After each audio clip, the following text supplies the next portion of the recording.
Hey there, good friends of the good Lori. Welcome to True Crime Quilt Guild. Yep, today we're listening to true crime and we're quilting. I've been following the Alec Murdaugh trial. I've been binging that while I quilt. Today we're going to do square within a square. When a square like this middle square is tipped so that it is, the pointy side is up, we call that on point. And so we're going to make these, hopefully you can get a good look at that. We're going to make these squares today. There are several of these squares in the quilt. You can make them all out of the same fabric, or you can change it up as I've done. This is a very easy square. We're going to do it the same way that we did our flying geese. We're going to take our center square. We're going to take, this is a 6.5 inch square. These are 3.5 inch squares. And we're going to do exactly the same thing we did with flying geese. We're going to take the wrong side of the fabric of our small square, and we're going to put our ruler corner to corner. And we're going to draw a line from corner to corner. Now you can use a regular ink pen because these are not going to show or on the wrong side of the fabric. So then what we're going to do is we're going to place that square in the corner. You're welcome to pin it if you think you need to. We're going to sew right along that line we just marked.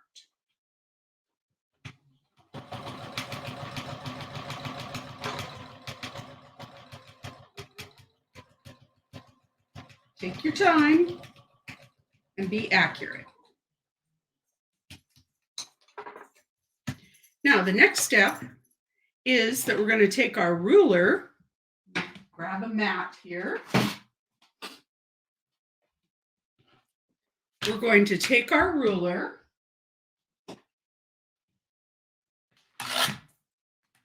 and we're going to trim that excess off the same way we did with flying geese. So we're going to put our quarter mark line right along the line we inked so that we're leaving a quarter inch seam.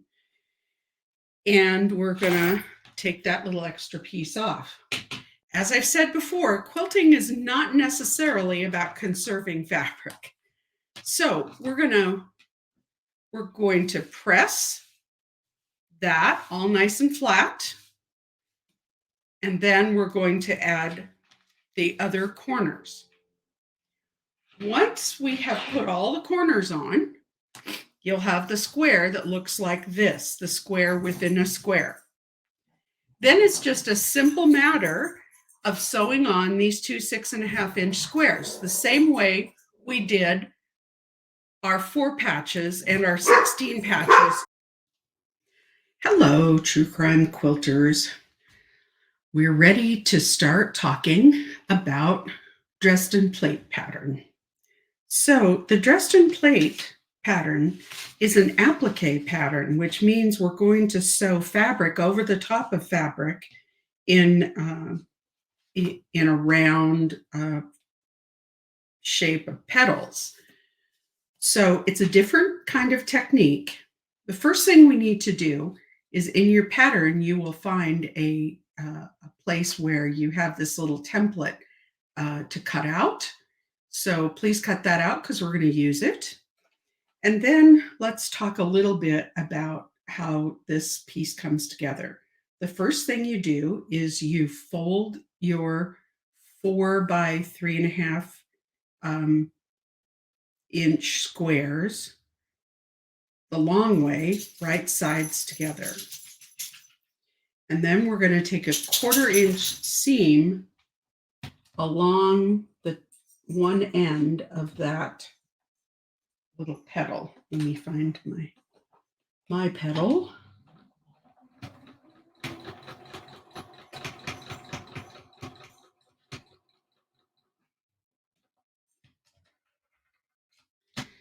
Now so now we have this piece that looks like this. we're going to turn this inside out, but we want to press this seam and we're going to run into a little problem with this point. So the next thing we're going to do is we're going to just snip that point, not quite all the way up to the seam line, so that we can press this open and flat. So we're going to press that little spot open and flat. And then what we're going to do is we're going to turn this little point. Now, you can do this. There are many different little tools that you can use to turn a point like this, but sometimes the simplest is the easiest. So we're going to turn this little point, and then we're going to use the end of our pen cover and just make sure that that point is all the way to its end, right? So the point is nice and sharp. Now the next step is we're going to take this and we're going to press it with the seam in the center. Okay, friends, we're going to try this again, because just as I started to explain all these things, my power went out. So let's try this again. So we've taken our rectangle. We have folded it right sides together. We have sewn a 1/4 inch seam along the end, and we have clipped the little right at the corner here, and then we have pressed it and turned it inside out. So now we have this. We've used a pointy object. I used the cap of a pen, and we've turned it inside out. Now, what we want to do is we want this to be square. So as you're pressing, you can fold this in half just to make sure that you're getting it turned square. So we're going to press this. And now we're going to use our little template. Now, our little template adds a 1/4 inch seam. So what we're going to do is we're going to line up the finished edge with the bold line, so it looks like that.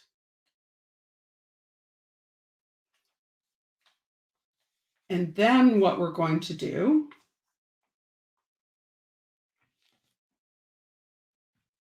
is we're going to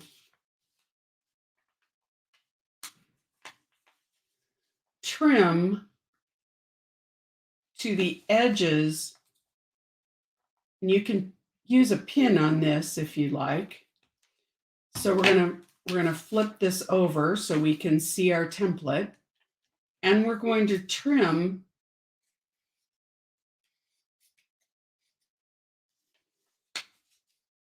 the shape of our template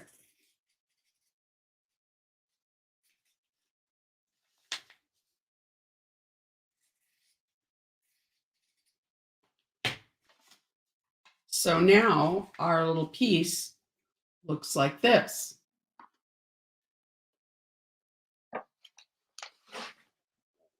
Well, I'm going to admit it's been a little challenging today to do this recording, but I'm sticking with it. Had a couple of power outages, apparently because of a local auto accident that took out a power pole. So I hope we're back online. And we're going to talk about Dresden plate. So we have pressed our petals, so they look like this. We then position them on our little template here so that the finished edge is along the bold line. We're going to pin that. And then we're going to trim this to the edge of our template. Once we've done that, then we're ready to sew these together. Now there's a couple of different ways that you can attach these to your background fabric. The directions say that we are to sew these together at the 1/4 inch line, 2 at a time, and then attach them all together. There is a different way that you can do it as well, which is to attach each one individually to your background fabric using applique stitch. If you decided to do that, you would press and fold these edges into a 1/4 inch. And then when you lay out your petals, you would butt these edges up together and stitch them once you're laying them on the background fabric. So we're going to follow the directions as they were, as we got them in the pattern, and we're going to stitch these pieces together.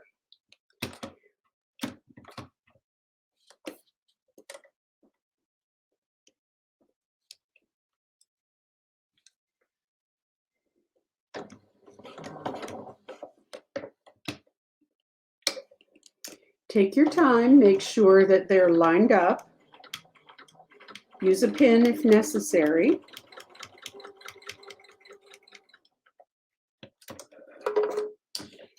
Now, once we've sewn these together, we're going to press this. We're going to press the seam open using your iron. I just finger pressed mine so that I can show you how it looks. And so this will be our finished piece. Now you want to alternate these as you go along the same way. So you want to do a dark, a light, or a medium, a darker,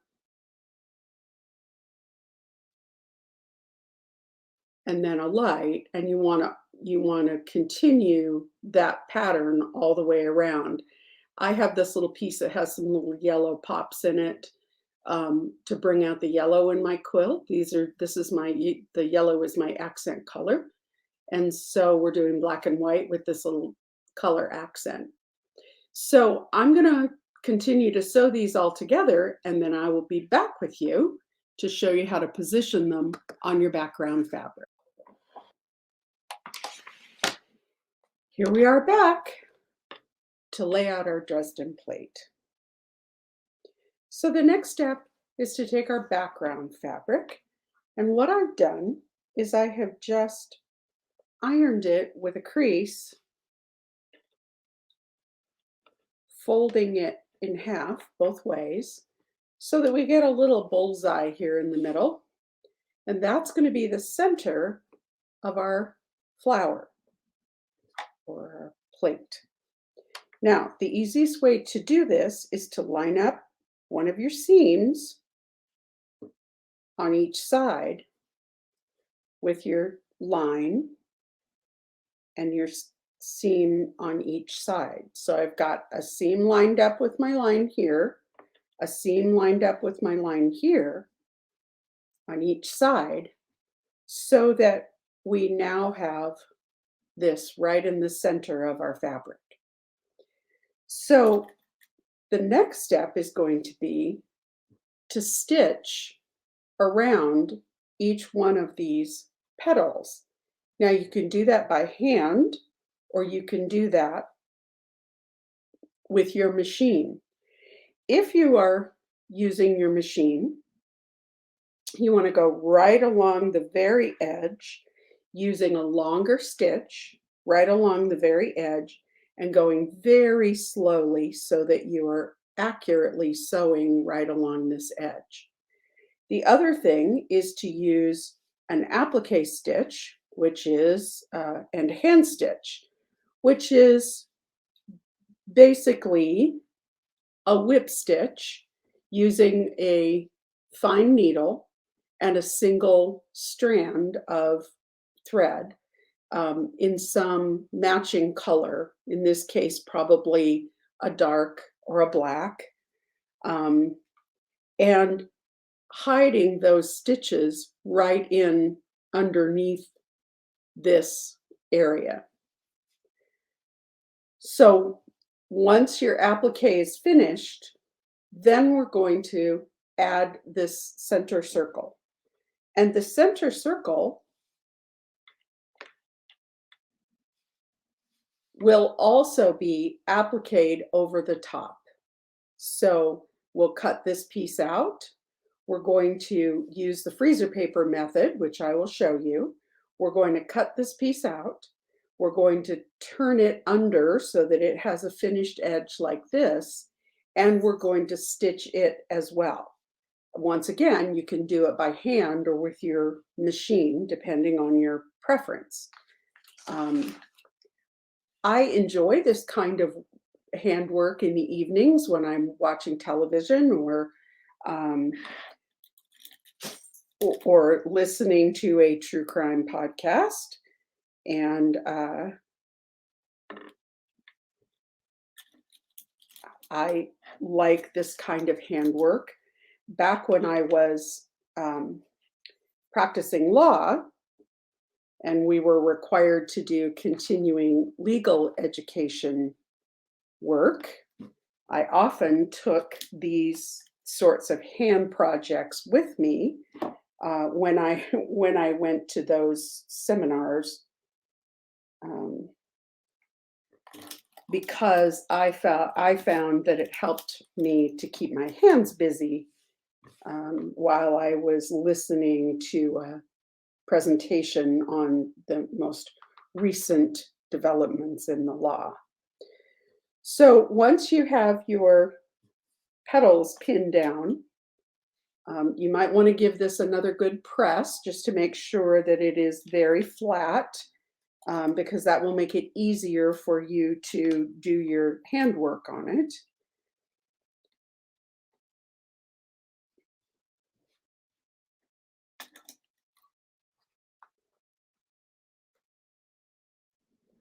So just putting in enough pins to, sorry for the dogs, just putting enough pins in to hold this down firmly.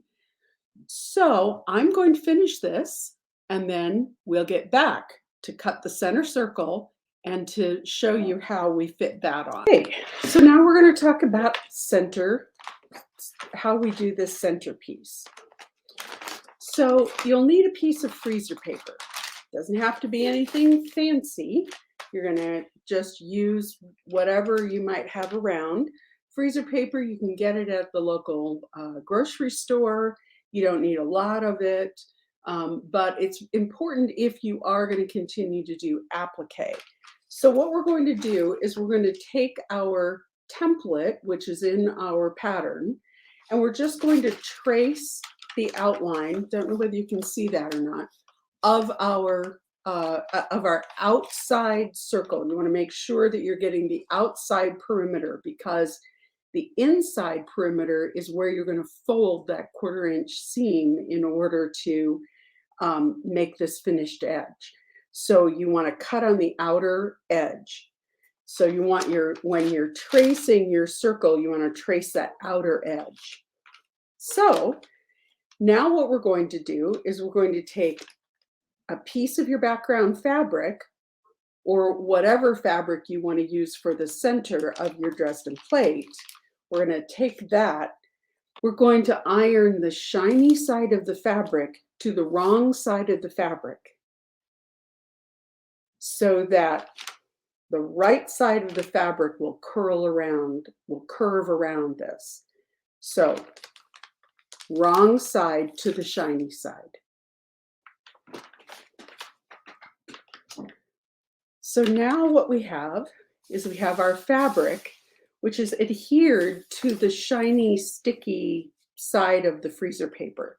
That's what makes this so great, is it comes off very easy. It doesn't transfer to your fabric, but it is going to hold this. The reason we do this when we're dealing especially with circular patterns is we want this to hold firm while we do our stitching so that it doesn't pull out of shape, because we're going to be working at least in part on the bias. So now we're going to cut this circle out. Now you can do whatever you want with the center of this circle. You could embroider inside of it. You could put some sort of other design inside. You could use a different fabric other than your center, other than your background fabric. You could use it to as one of your color pops. Any of those options are available. So now we have our circle cut out, and this is going to be the center of our Dresden plate block. But we need this edge to be finished. So the next step is to take some very small 1/4 inch, use your ruler if you're not comfortable eyeballing it, little cuts, because we're going to create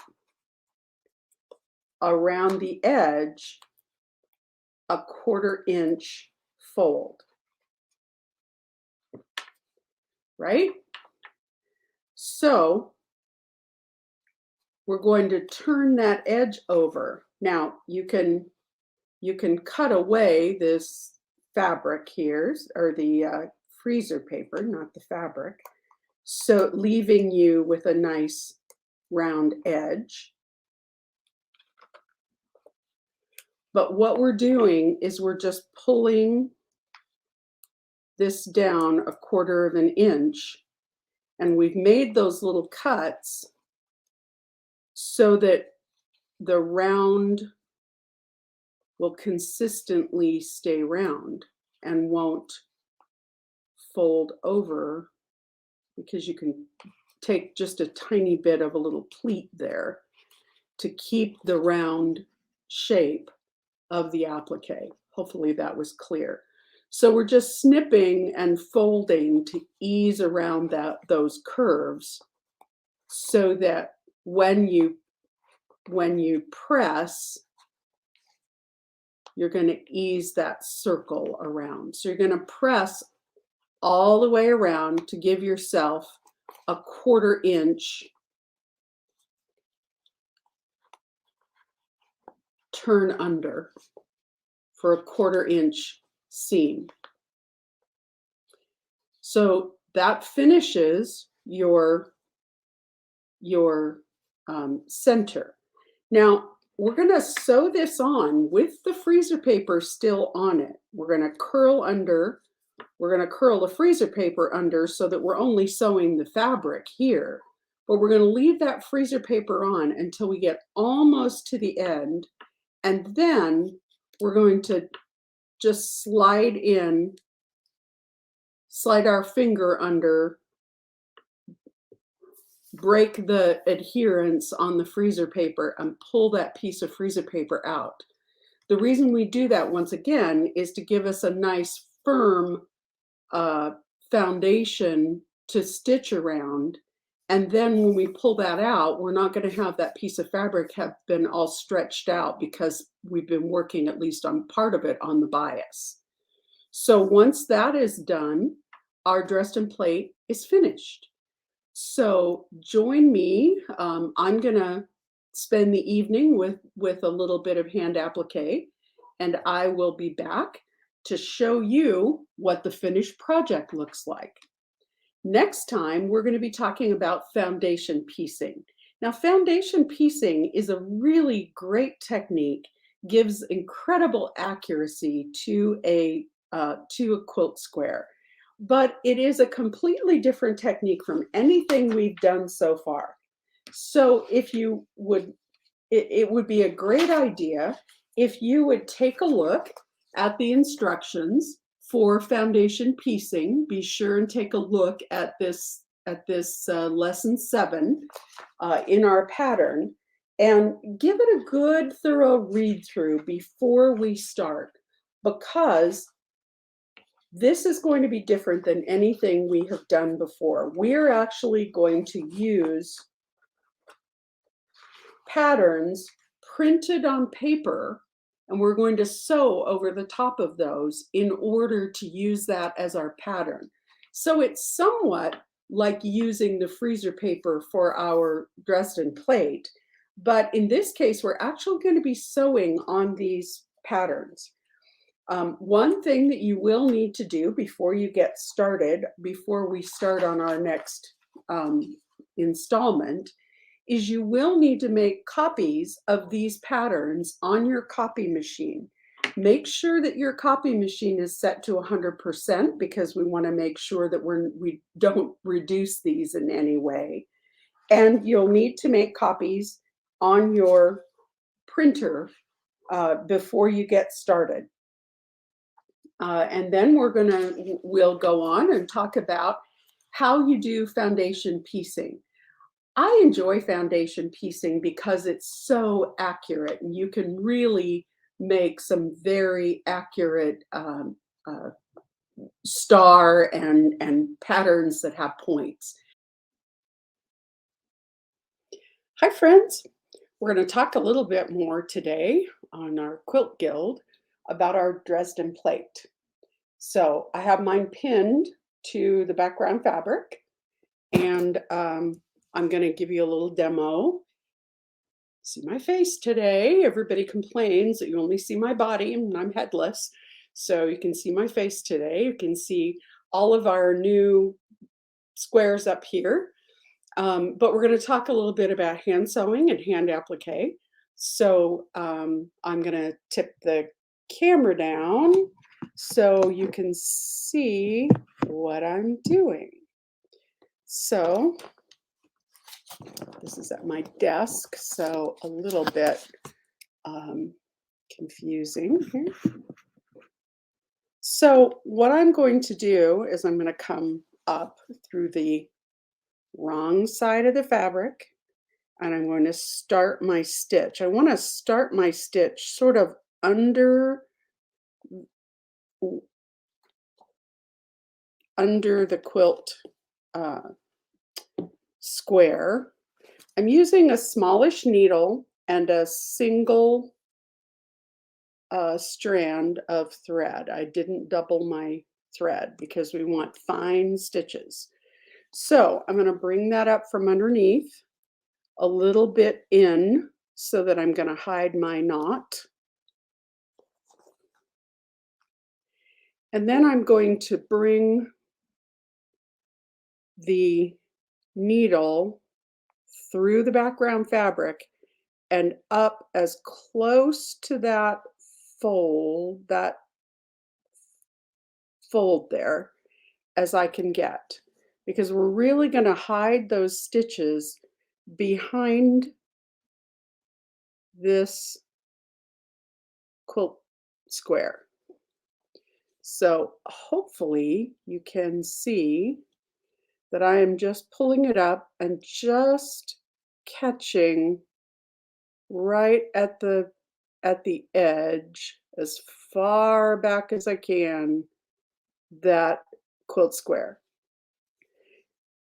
Now I'm using black thread because most of my squares are black.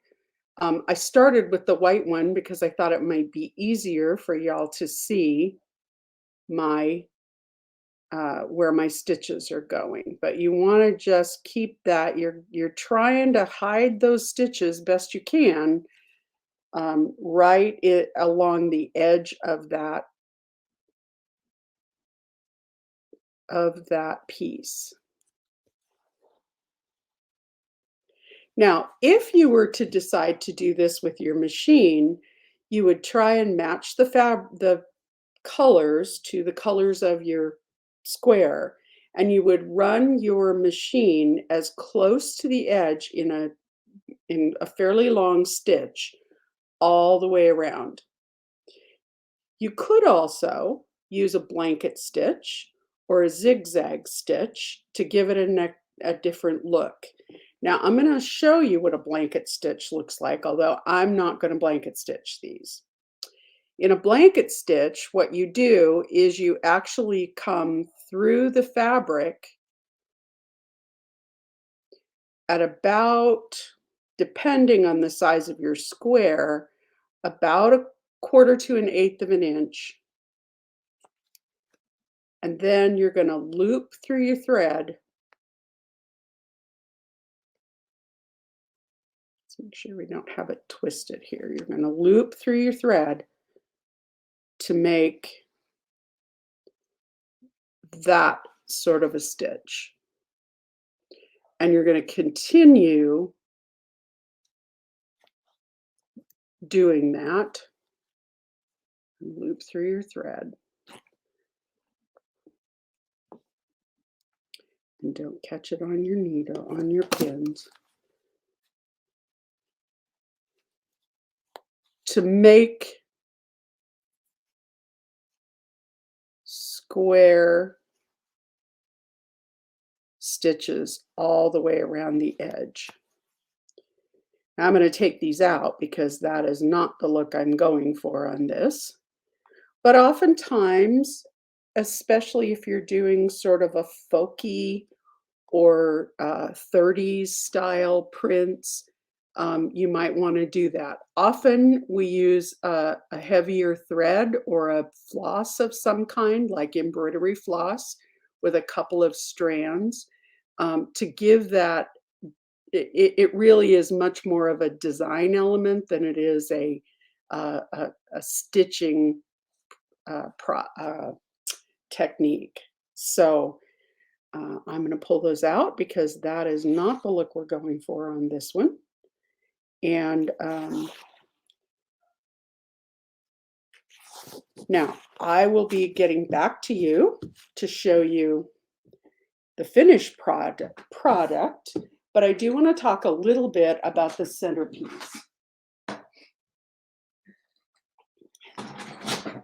So what you want to end up with, and however you do this is up to you, is you want your freezer paper 1/4 of an inch smaller than your fabric. You can do that by, on our diagram, you can cut the fabric 1/4 of an inch wider than your diagram. You can trace your diagram, have it on the bold line inside, and then you can cut your fabric 1/4 of an inch bigger. Or you can cut the paper like I did, full size, and then once you have it adhered, you can trim. Either way, trim the paper. Either way, what you're going to end up with is 1/4 inch of fabric, your fabric 1/4 of an inch larger than your foundation piece. And then what you're going to do is you're going to go around and you're going to cut these like a little fan. The reason is because we need to ease that around the curves. And so some of these are going to overlap one another and sort of like a little pleat. So we're going to do that, and we're going to press all the way around to press these little fringes down, because that is going to be our finished edge to go around to our finished edge for us to sew around here. Regardless of whether you're using your machine or you're doing it by hand, that's going to be the center. Now, I have, you can do anything in this blank little canvas that you like. You'll see later on in this video what I've done with one of these squares, or these circles, the centers of our Dresden plate, because you can do anything in here. And you don't necessarily have to use your background fabric. If, in fact, you have some other interesting fabric or your zinger fabric, maybe you could add that. So one of my Dresden plates, I may add my zinger fabric, my yellow fabric in here to kind of bring out that that bright spot in our quilt. So I will be back to show you the finished product.